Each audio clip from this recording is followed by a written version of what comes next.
Hindi naman superstar ang kailangan minsan dahil sa gitna ng finals may mga bayaning hindi kailangang sumigaw para maramdaman. Ang ibang detalye alamin sa aking pag-abante.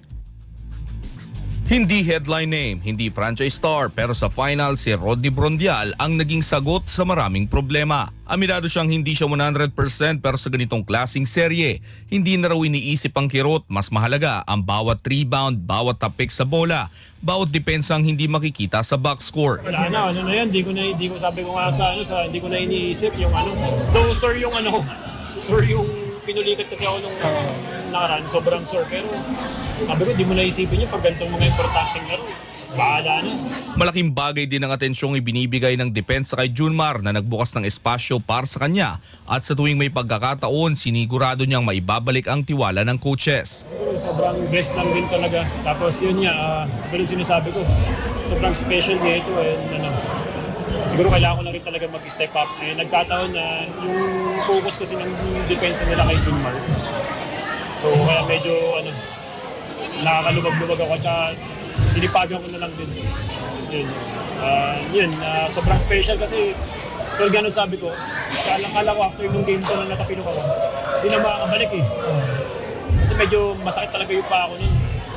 Pero yun nga, ilabanan lang yan, masasabi ko sulit naman yung pagod at yung sacrifice. Hindi lang laro ang dala ni Brondial, dala rin niya ang koneksyon sa fans, lalo na sa mga OFW na nakakakita ng sarili nila sa kanyang kwento. Nakakatawa kasi kasi hindi ko naman yung katulad yan, di ba yung mga vlog namin na yan, katuwaan lang yun eh.